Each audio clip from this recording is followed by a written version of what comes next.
북한 당국의 긴급 보고가 올라왔습니다. 중국 옌변에서 활동 중이던 공작원 4명, 위장 가족으로 7년을 살아온 그들이 순식간에 사라진 겁니다. 놀랍게도 이 가족의 행방불명은 철저히 계획된 도주였습니다. 북한 당국은 즉시 중국 공안에 협조를 요청했지만 이미 그들은 국경을 넘어 동남아시아로 향하고 있었습니다. 결국 태국 방콕의 한국 대사관에 보호를 요청하며 북한 당국과 한국 정부의 대립으로 이어졌습니다. 더 충격적인 사실은 이 탈북이 침묵 속에서 오랜 시간 준비된 계획이었다는 것인데요. 말 한마디 나눌 수 없었던 집, 도청 장치로 가득한 일상, 그 속에서 가짜 가족은 어떻게 진짜 가족이 되었을까요? 그리고 무엇이 그들을 목숨을 건 탈출로 이끌었을까요? 과연 이 작전의 설계자는 누구였는지, 무엇을 위한 선택이었는지, 오늘 우리는 자유를 위해 모든 것을 걸었던 위장 가족의 이야기를 들어봅니다. 그 전에 잠깐 클릭 한 번으로 구독과 좋아요 눌러서 사연자를 응원해주세요. 그리고 어디서 듣고 계신지 댓글로 남겨주시면 한 분씩 인사드리겠습니다. 중국 지린성 투먼시에서의 생활은 그렇게 시작되었습니다. 2016년 봄 저는 32살에 이 집에 들어왔습니다. 조선족 부부의 빈집을 임대한 2층 아파트였죠. 거실 한가운데 놓인 식탁, 낡은 소파, 작은 주방. 평범한 조선족 가정의 모습이었습니다. 어머니로 살아야 했습니다. 첫날 밤 저는 침대에 누워 천장을 바라봤습니다. 옆방에서는 남편이라 불러야 할 남자가, 아랫방에서는 아들, 딸이라 불러야 할 아이들이 잠들고 있었죠. 우리는 서로의 본명조차 몰랐습니다. 과거도 가족도 고향도 묻지 않았어요. 그저 주어진 역할만 연기하면 되는 거였습니다. 벽에 감청장치가 있다는 건 알고 있었습니다. 전화기에도 거실 어딘가에도. 평양의 누군가가 우리의 대화를 듣고 있었죠. 그래서 우리는 침묵했습니다. 필요한 말만, 역할에 충실한 말만 했어요. 저녁 드세요. 학교 잘 다녀왔니? 내일 장 봐야겠네요. 그게 전부였습니다. 아침이면 저는 부엌에서 밥을 지었습니다. 남편 민수는 신문을 읽었고 준호는 학교 갈 준비를 했죠. 서연이는 거실에서 가방을 챙겼습니다. 우리는 같은 공간에 있었지만 각자의 세계에 살았어요. 식탁에 둘러앉아도 대화는 없었습니다. 젓가락 소리만 조용히 울렸죠. 가끔 반찬 더 드세요라고 말하면 네라는 짧은 대답만 돌아왔습니다. 그렇게 아침을 먹고 각자 일상으로 흩어졌어요. 저는 낮 동안 조선족 식당에서 일했습니다. 위장 신분이 필요했으니까요. 손님들은 제가 평범한 조선족 아줌마라고 믿었습니다. 애들은 학교 잘 다니나요? 물으면 네, 잘 다니고 있어요 라고 대답했죠. 거짓말이 아니었습니다. 준호와 서연이는 정말로 학교를 다니고 있었으니까요. 저녁이면 다시 그 침묵의 공간으로 돌아왔습니다. 준호는 식탁에서 숙제를 했습니다. 수학 문제를 풀다가 막히면 미간을 찌푸렸죠. 도와주고 싶었지만 어떻게 말을 걸어야 할지 몰랐습니다. 그저 물을 한 잔 따라 옆에 놓아줄 뿐이었어요. 준호는 고개를 들어 저를 봤습니다. 그리고 작게 고개를 숙였죠. 감사합니다. 그 짧은 말에 담긴 온기를 느꼈습니다. 서연이는 거실 구석에서 책을 읽었습니다. 중국어 소설이었죠.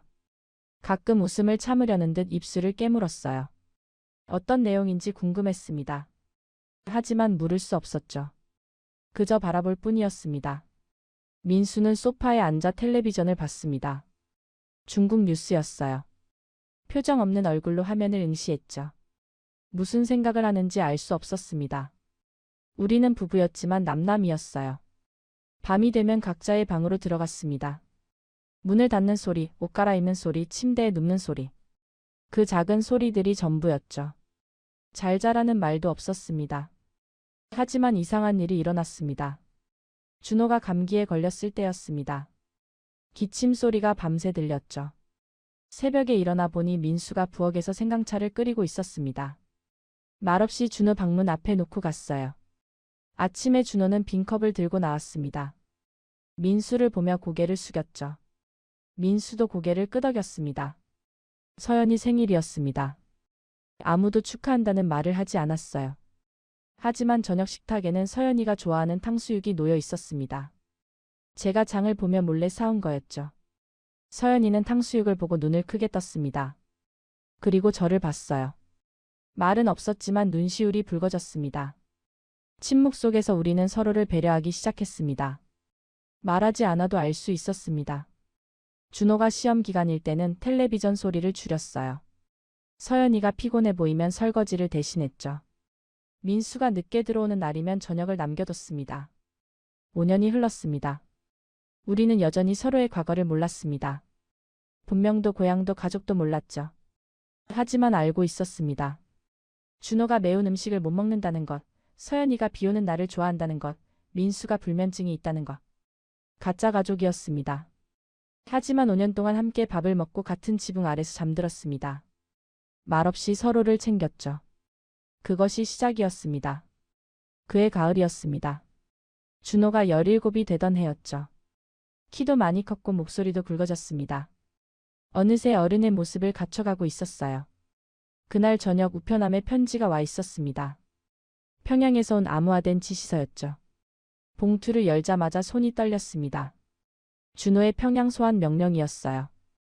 2달 후 새로운 임무를 위한 재교육을 받으라는 내용이었습니다. 가슴이 무너져 내렸습니다.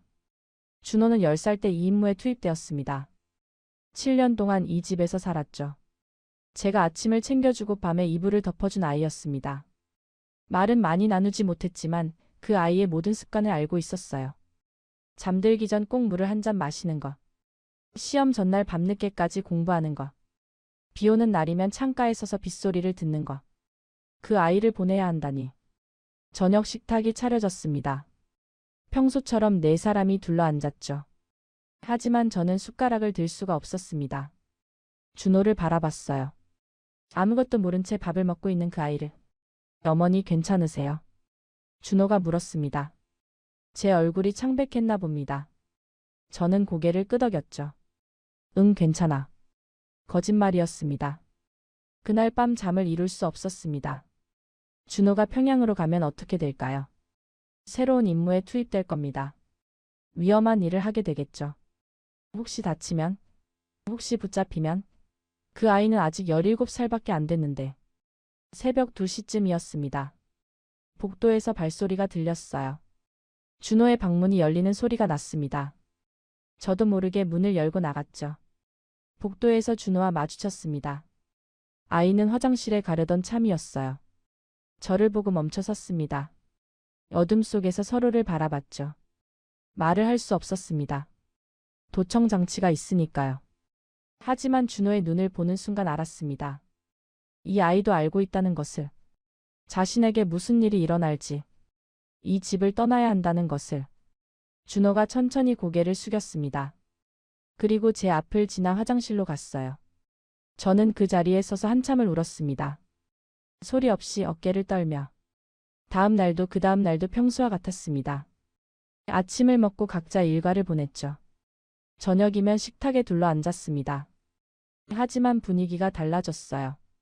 민수도 눈치챈 것 같았습니다.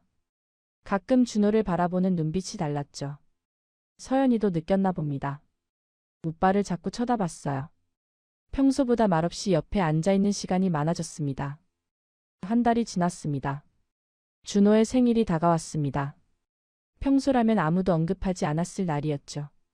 하지만 그날 저녁 식탁에는 미역국이 놓여 있었습니다. 제가 끓인 거였습니다. 준호는 미역국을 보고 멈칫했습니다. 그리고 천천히 고개를 들어 저를 봤어요. 저도 준호를 봤습니다. 말없이 눈으로 대화했죠. 생일 축하해. 감사합니다, 어머니. 준호가 미역국을 떠먹었습니다. 그리고 눈물을 흘렸어요. 소리 없이 조용히. 서연이가 오빠의 손을 꼭 잡았습니다. 민수가 준호의 어깨에 손을 올렸죠. 우리는 아무 말도 하지 않았습니다. 하지만 모두 울고 있었어요. 그날 밤 저는 결심했습니다. 이 아이를 보낼 수 없다고. 준호만이 아니었습니다. 서연이도 곧 같은 운명이 될 거였어요. 몇 년 후면 이 아이도 어디론가 보내질 겁니다. 위험한 임무에 투입되겠죠. 민수는 어떻게 될까요? 우리는 언제까지 이 역할을 해야 할까요? 10년? 20년? 죽을 때까지? 문득 깨달았습니다. 저는 이 사람들을 사랑하고 있다는 것을. 피 한 방울 섞이지 않았지만 7년 동안 함께 살며 가족이 되어 있었다는 것을. 준호의 악몽에 깨어 방에 들어가 토닥여주던 밤들. 서연이가 아플 때 밤새 간호하던 날들.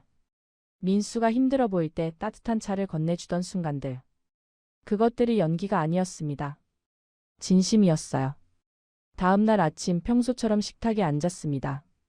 하지만 제 마음은 이미 결정되어 있었죠. 이 가족을 지키고 싶다고. 아이들에게 진짜 인생을 살게 해주고 싶다고. 준호가 밥을 먹다가 저를 봤습니다. 제 눈빛에서 무언가를 읽은 것 같았어요. 고개를 약간 기울였죠. 저는 미소 지었습니다. 처음으로 진심을 담은 미소였습니다. 이제 시작이었습니다. 그날 밤을 기다렸습니다. 모두가 잠든 시간, 저는 조용히 민수의 방문을 두드렸습니다. 한참 후 문이 열렸죠. 민수는 놀란 표정이었어요. 저는 손가락을 입술에 갖다 댔습니다. 조용히 하라는 신호였죠. 복도를 지나 화장실로 갔습니다. 문을 닫고 수도꼭지를 틀었어요. 물소리가 도청을 방해할 겁니다. 그리고 속삭였죠. 준호를 보낼 수 없어요. 민수가 저를 빤히 봤습니다. 표정이 굳어졌어요. 하지만 말리지 않았습니다. 대신 천천히 고개를 끄덕였죠. 저도 같은 생각이었습니다. 그 말에 눈물이 터졌습니다. 혼자가 아니었어요. 민수도 같은 마음이었던 겁니다. 서연이도 곧 같은 일을 겪을 거예요. 알고 있습니다. 우리 어떻게 해야 할까요? 민수가 잠시 침묵했습니다. 그리고 낮은 목소리로 말했어요. 떠나야 합니다. 함께. 심장이 쿵 내려앉았습니다. 탈북. 그 말을 듣는 순간 모든 게 현실이 되었죠. 위험해요. 압니다. 하지만 아이들을 이대로 둘 수는 없어요. 민수의 눈빛이 단호했습니다. 7년 동안 한 번도 본 적 없는 표정이었죠. 이 사람도 아이들을 진심으로 걱정하고 있었던 겁니다. 아이들한테 물어봐야 해요. 그래야죠. 다음 날 밤 네 사람은 화장실에 모였습니다. 준호와 서연이는 갑작스러운 소집에 당황했어요. 하지만 이내 심각한 분위기를 눈치챘죠. 물소리가 작은 공간을 가득 채웠습니다. 저는 두 아이를 번갈아 봤습니다. 그리고 처음으로 진심을 담아 말했어요. 준호야, 너 평양 가기 싫지? 준호가 눈을 크게 떴습니다. 서연이도 숨을 멈췄죠. 민수가 준호의 어깨에 손을 올렸습니다. 솔직하게 말해도 돼. 여기선 누가 듣지 않아. 준호가 떨리는 목소리로 대답했습니다. 싫어요. 가고 싶지 않아요. 서연이가 오빠의 손을 잡았습니다. 그리고 울먹이며 말했죠. 저도요. 오빠 보내기 싫어요. 제 가슴이 무너졌습니다. 아이들도 우리와 같은 마음이었던 겁니다. 민수가 조용히 말했습니다. 우리 함께 떠나자. 내 식구 모두. 어디로요? 준호가 물었습니다. 한국. 침묵이 흘렀습니다. 한국. 그곳은 우리가 임무로 감시하던 곳이었죠. 적국이라 배웠던 곳. 하지만 이제는 희망의 땅이 되어 있었습니다. 위험하지 않나요? 서연이가 물었습니다. 저는 아이를 꼭 안았습니다. 7년 만에 처음으로 제대로 안아줬어요. 위험해. 하지만 여기 남아있는 게 더 위험해. 너희가 뿔뿔이 흩어지는 것보다는 함께 위험을 감수하는 게 나아. 준호가 고개를 들었습니다. 어머니, 전 어머니 딸이 아니잖아요. 왜 저를 위해 이렇게까지. 말을 끝내기도 전에 저는 준호를 끌어안았습니다. 피가 섞이지 않았어도 넌 내 아들이야. 7년 동안 함께 살았잖아. 내가 아플 때 내가 얼마나 가슴 아팠는지 아니? 그게 가족이야. 준호가 제 품에서 흐느꼈습니다. 17살 소년이 어린아이처럼 울었어요. 서연이도 민수도 눈물을 흘렸습니다. 우리는 한참을 그렇게 서로를 안고 울었습니다. 물소리만이 작은 화장실을 채웠죠. 7년 동안 참았던 모든 감정이 쏟아져 나왔습니다. 정말 갈 수 있을까요? 서연이가 물었습니다. 민수가 대답했습니다. 갈 수 있어. 반드시 갈 거야. 우리 네 식구 모두 함께. 언제야? 빨리 준비해야 해. 준호 소환 날짜가 한 달도 안 남았어. 저는 고개를 끄덕였습니다. 계획을 세워야 해요. 조심스럽게 하나씩. 준호가 물었습니다. 어떻게 갈 건데요? 민수가 조용히 설명했습니다. 먼저 베이징으로 가. 거기서 남쪽으로 내려가는 거야. 윈난성을 지나 라오스로 그 다음 태국. 태국에서 한국 대사관에 가면 돼. 오래 걸리겠네요. 한 달은 걸릴 거야. 힘들 거야. 하지만 우리 함께잖아. 서연이가 물었습니다. 잡히면 어떻게 돼요? 침묵이 흘렀습니다. 모두가 알고 있었죠. 잡히면 끝이라는 것을. 정치범 수용소로 가거나 그 자리에서 총살당할 거라는 것을. 하지만 저는 단호하게 말했습니다. 안 잡혀. 절대로. 내가 너희를 지킬 거야. 민수도 말했습니다. 우리가 서로를 지키는 거야. 가족이니까. 준호가 결연한 표정으로 말했습니다. 저도 싸울게요. 우리 가족 지키기 위해서. 서연이도 고개를 끄덕였습니다. 저도요. 그 순간 우리는 진짜 가족이 되었습니다. 피가 섞이지 않아도 법적으로 가족이 아니어도 마음으로 이어진 진짜 가족이 된 거였죠. 그날 밤 이후 우리는 달라졌습니다. 겉으로는 여전히 침묵했어요. 도청 장치가 있으니까요. 하지만 눈빛으로 대화했습니다. 작은 손짓으로 격려했죠. 준비가 시작되었습니다. 민수가 지도를 구했습니다. 중국 남부 지역의 상세한 지도였죠. 밤마다 화장실에 모여 경로를 연구했습니다. 베이징에서 충칭, 충칭에서 쿤밍, 쿤밍에서 국경까지. 몇천 킬로미터의 여정이었어요. 기차를 타면 의심받을 수 있어. 민수가 말했습니다. 그럼 버스로 가요. 제가 대답했죠. 시간은 오래 걸리지만 안전해. 준호가 물었습니다. 돈은 어떻게 해요? 저는 가슴이 철렁했습니다. 돈. 가장 중요한 문제였죠. 민수가 조용히 말했습니다. 제가 모은 게 있어요. 몇 년 동안 조금씩 빼돌린 활동비가. 그거 들키면 이미 늦었어요. 어차피 우리 떠나면 다 드러날 일이에요. 저도 털어놨습니다.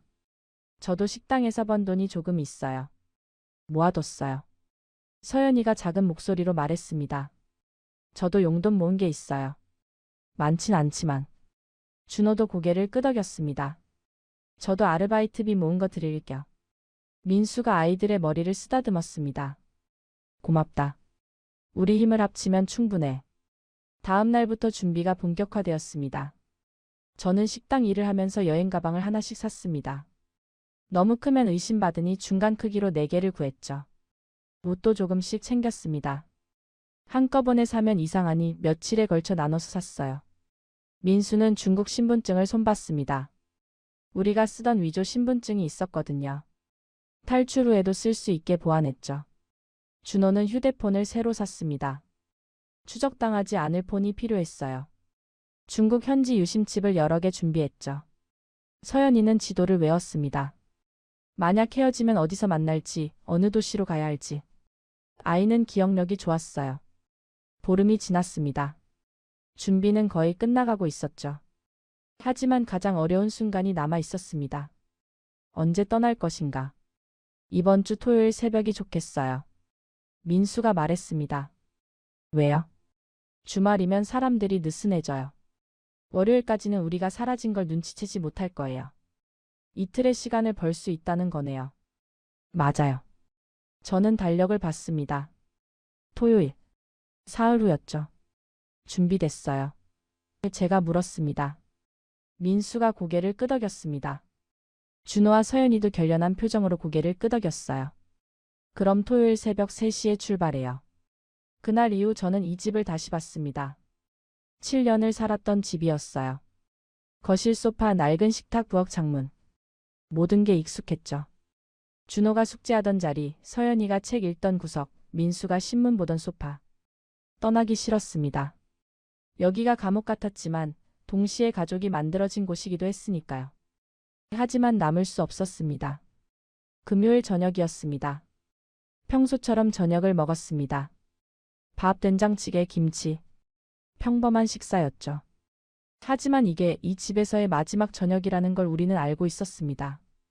말없이 밥을 먹었습니다. 도청 장치 때문이었죠. 하지만 눈으로 대화했어요. 잘 먹어. 내일부터는 제대로 된 식사 못할 거야.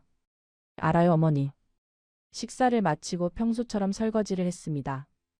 준호는 숙제를 했고 서연이는 책을 읽었죠. 민수는 텔레비전을 봤습니다. 완벽한 일상이었습니다. 하지만 모두의 가슴은 두근거리고 있었어요. 10시가 되자 서연이가 먼저 방으로 들어갔습니다. 잘 자요.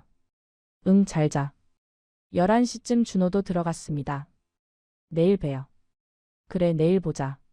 하지만 내일은 여기가 아니었죠. 전혀 다른 곳에서 만날 겁니다. 자정이 넘어 민수도 방으로 갔습니다. 저도 침대에 누웠어요. 하지만 잠이 올 리 없었죠.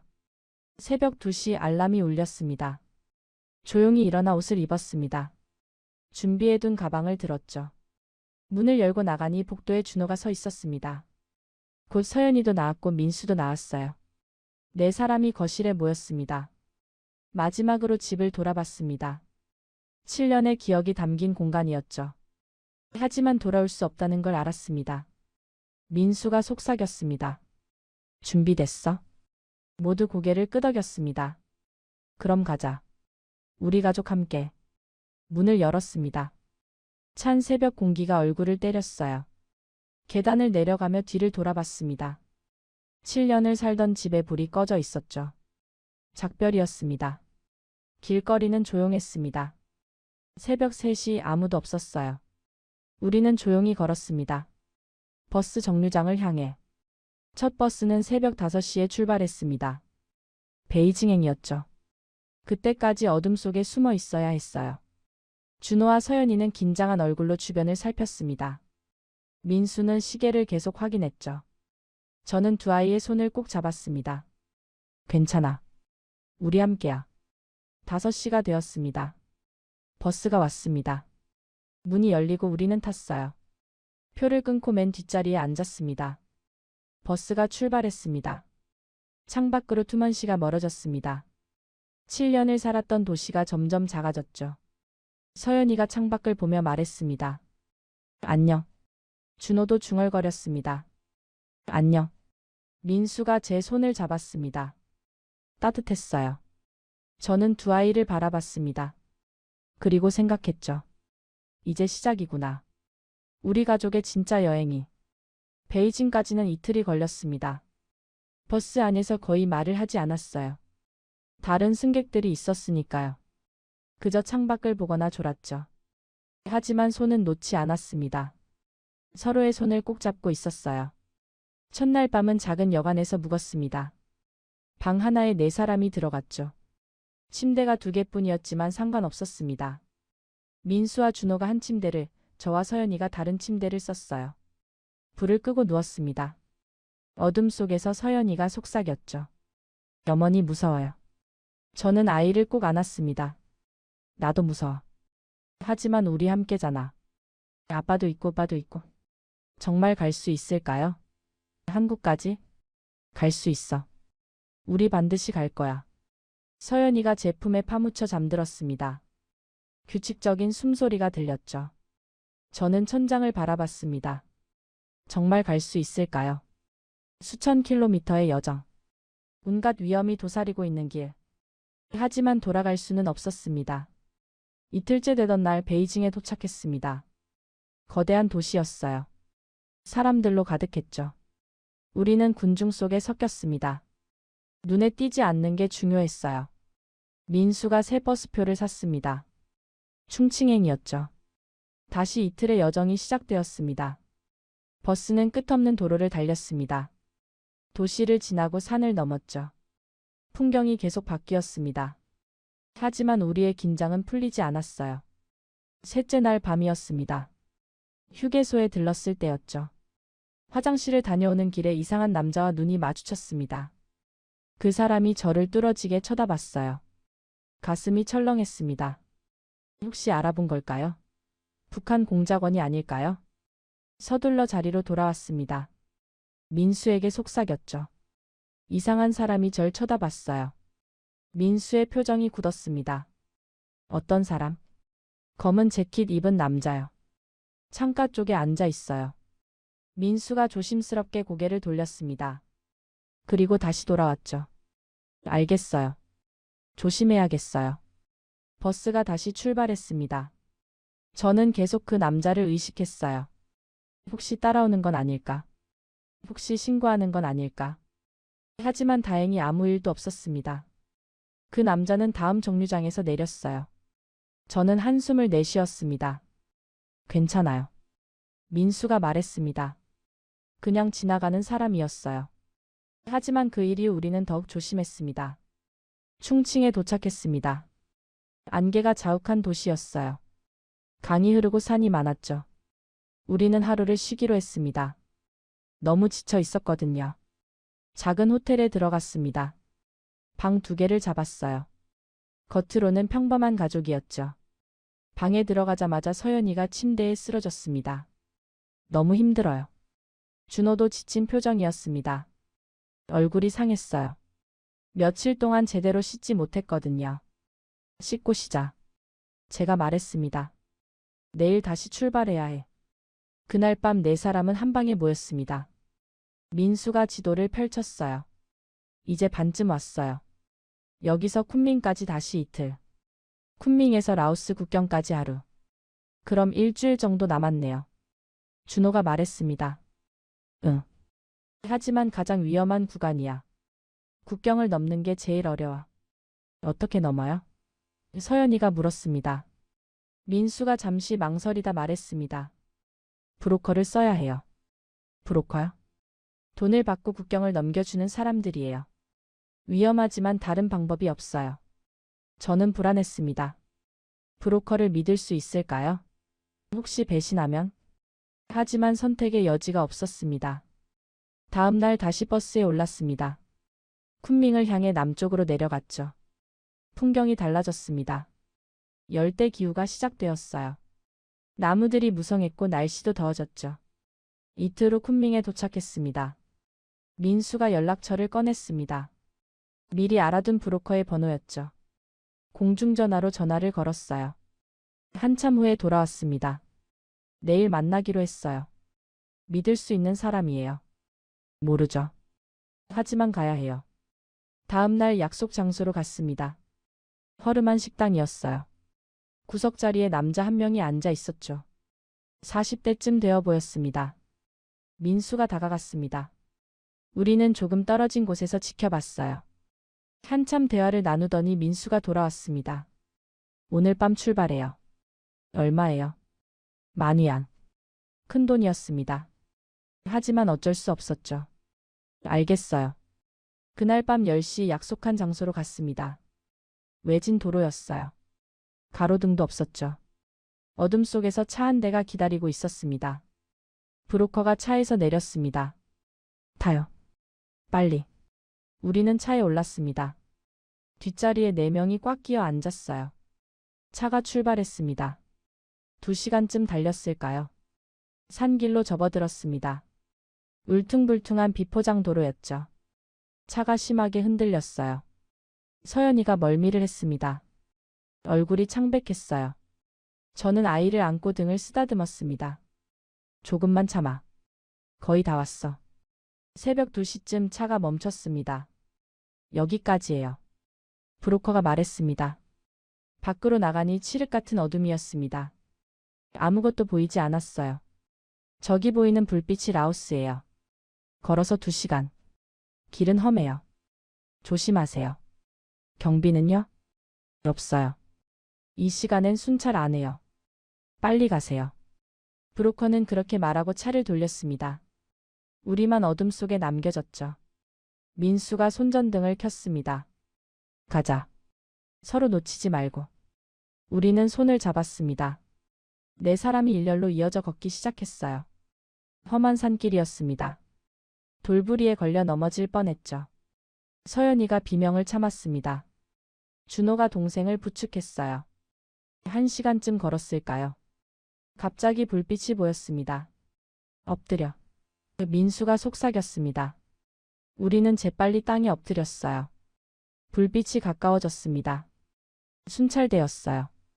심장이 터질 것 같았습니다.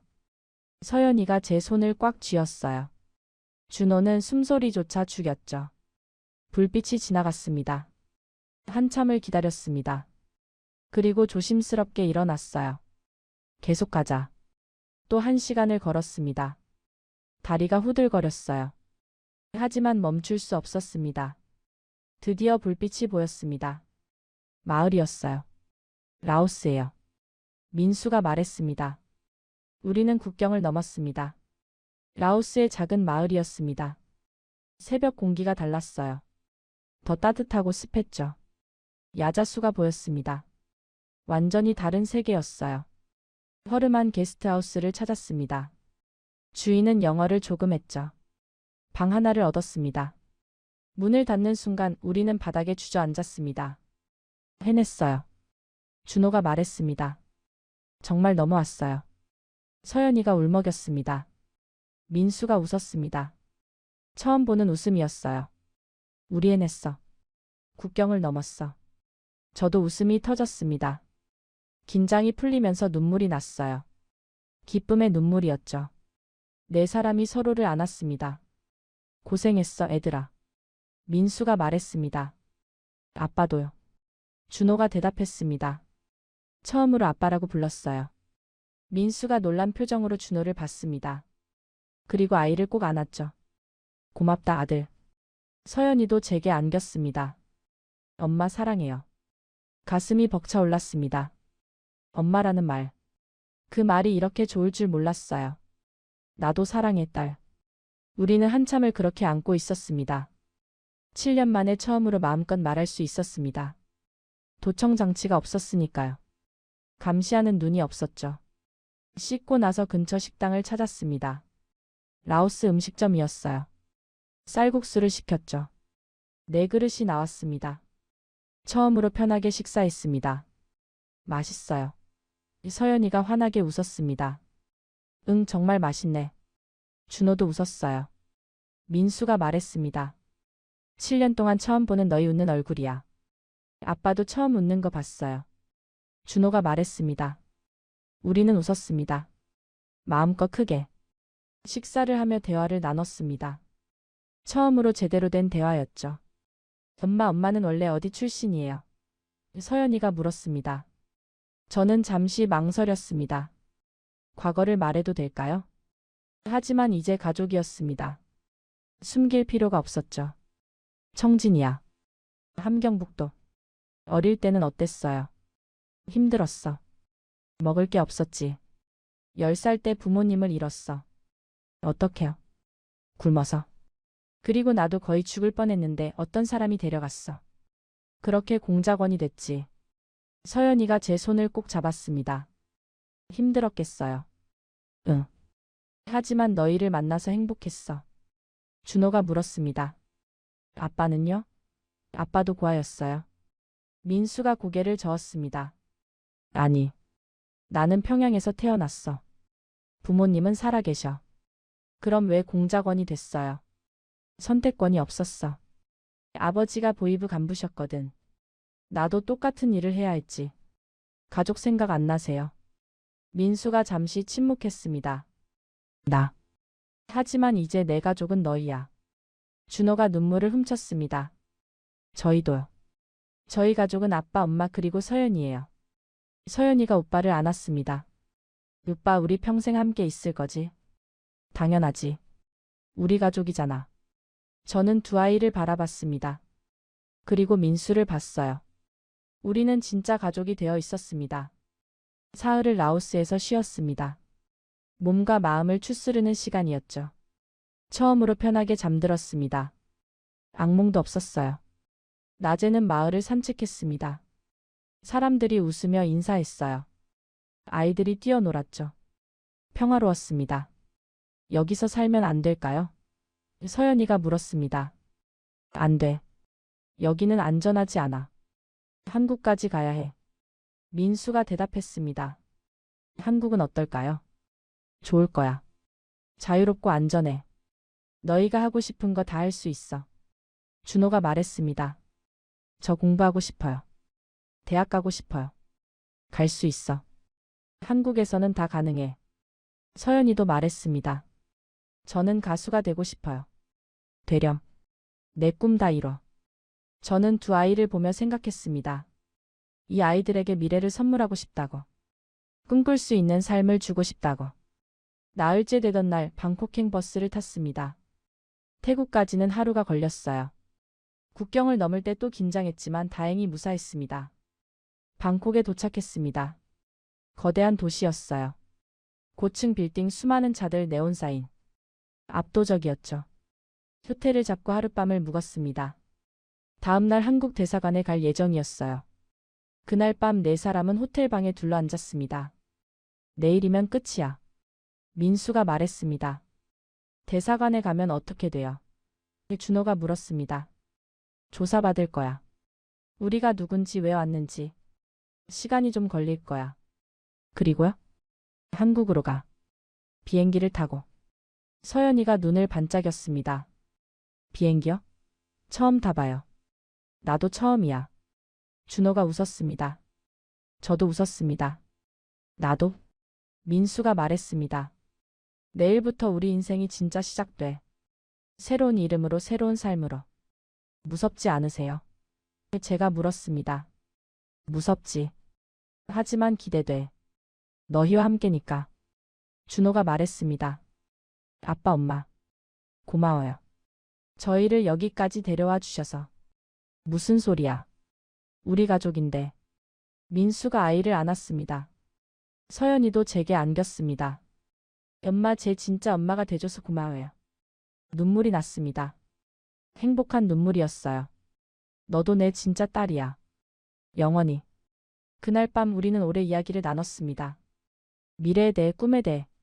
한국에 가면 무엇을 하고 싶은지. 준호는 공부를 하고 싶다고 했습니다. 의사가 되고 싶다고 했죠. 서연이는 노래를 배우고 싶다고 했습니다. 무대에 서고 싶다고 했어요. 민수는 평범하게 살고 싶다고 했습니다. 회사에 다니며 가족을 지키고 싶다고 했죠. 저는 말했습니다. 나는 그냥 너희 곁에 있고 싶어. 엄마로서. 그게 제일 좋은 꿈이에요. 서연이가 말했습니다. 우리는 웃었습니다. 새로운 시작이 기다리고 있었습니다. 아침이 밝았습니다. 호텔 창문으로 방콕의 햇살이 들어왔어요. 따뜻했습니다. 오늘 한국 대사관에 가는 날이었죠. 네 사람은 조심스럽게 준비했습니다. 깔끔하게 입어야 해. 민수가 말했습니다. 좋은 인상을 줘야 해. 준호와 서연이는 가장 깨끗한 옷을 입었어요. 저도 단정하게 차려입었죠. 준비됐어? 민수가 물었습니다. 모두 고개를 끄덕였습니다. 호텔을 나와 택시를 탔습니다. 기사에게 한국 대사관 주소를 보여줬죠. 차는 방콕 시내를 달렸습니다. 복잡한 거리, 수많은 사람들.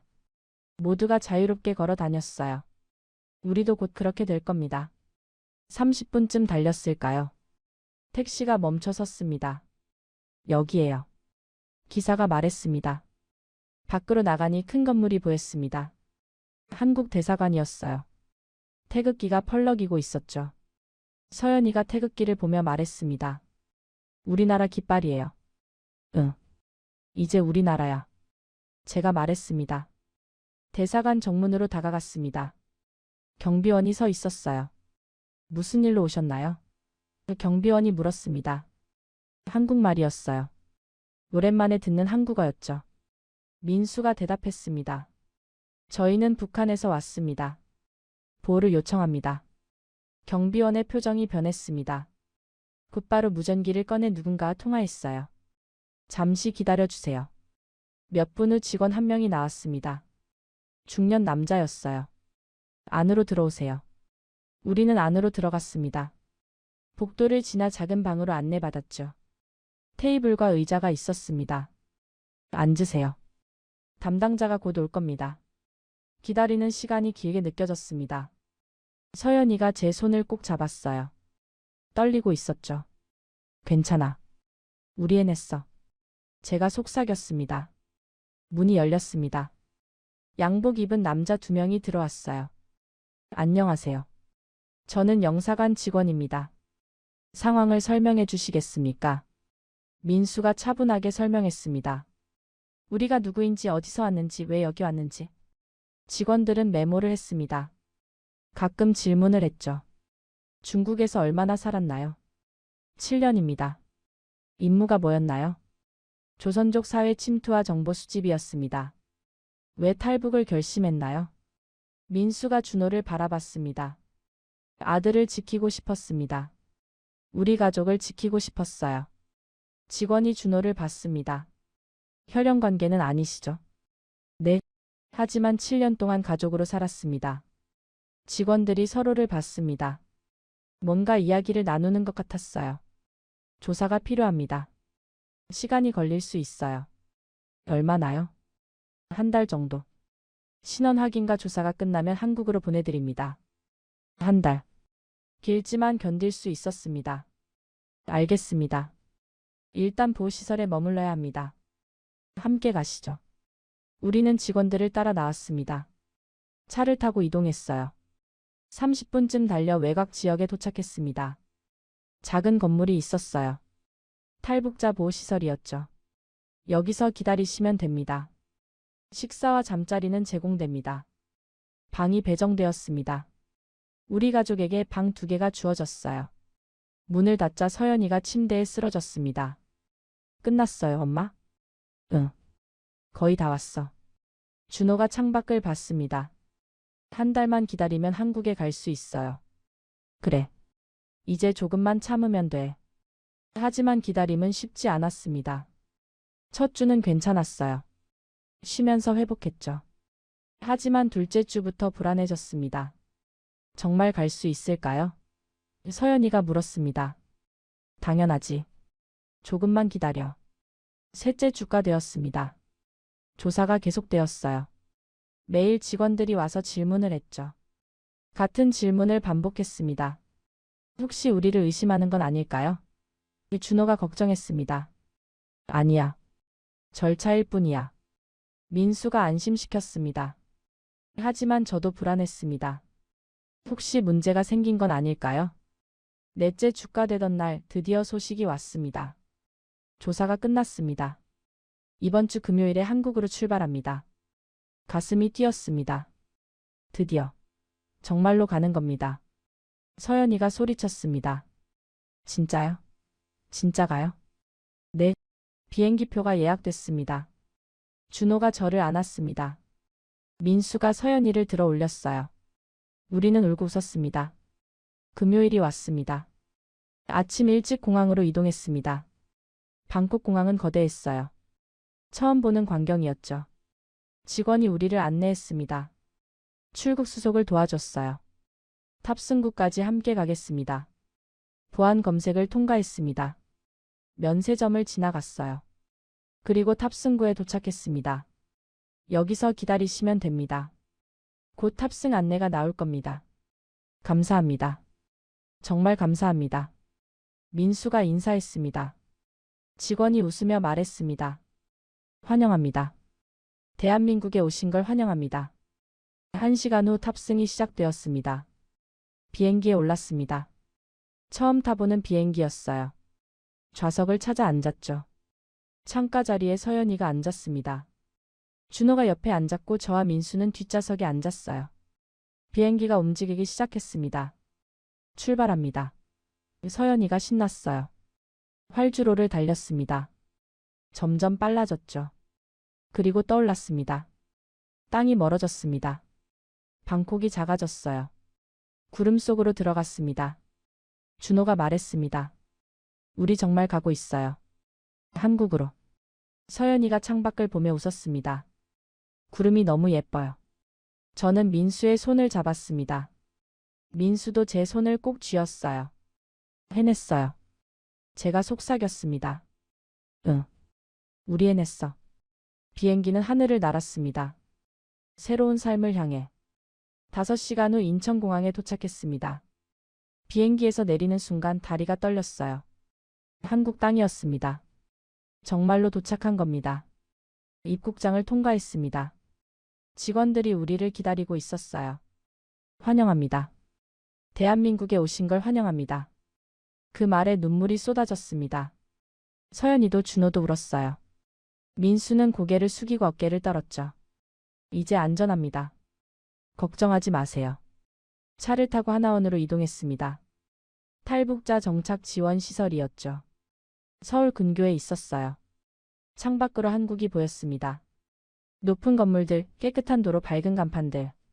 드라마에서 봤던 그 모습이었어요. 와, 진짜 한국이에요. 서연이가 감탄했습니다.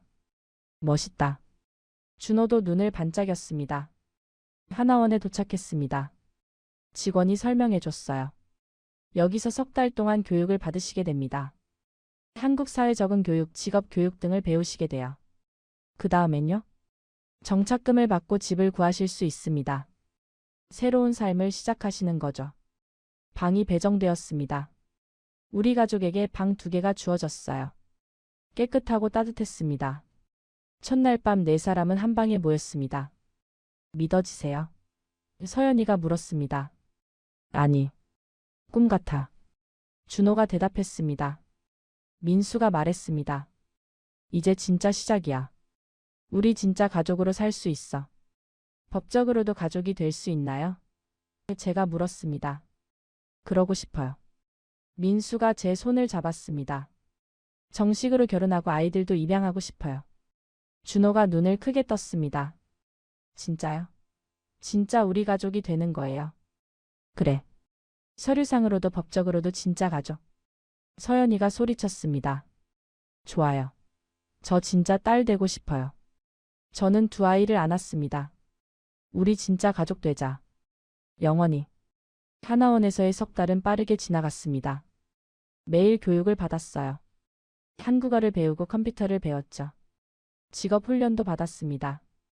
저는 요리를 배웠습니다. 한식 조리사 자격증을 따고 싶었어요. 민수는 운전을 배웠습니다. 택시기사가 되고 싶다고 했죠. 준호는 검정고시를 준비했습니다. 대학에 가고 싶다는 꿈이 있었어요. 서연이는 노래를 배웠습니다. 음악 선생님이 재능이 있다고 칭찬했죠. 주말이면 외출을 했습니다. 서울 구경을 다녔어요. 한강에 갔습니다. 처음 본 한강이었죠. 넓고 아름다웠습니다. 여기서 사진 찍어요. 서연이가 말했습니다. 4사람이 나란히 섰습니다. 지나가던 사람이 사진을 찍어줬어요. 가족 사진이에요. 그 사람이 물었습니다. 네, 가족입니다. 민수가 웃으며 대답했습니다. 사진 속 우리는 행복했습니다. 진심으로 웃고 있었어요. 명동에도 갔습니다. 사람들로 붐볐어요. 화려한 간판, 맛있는 음식 냄새.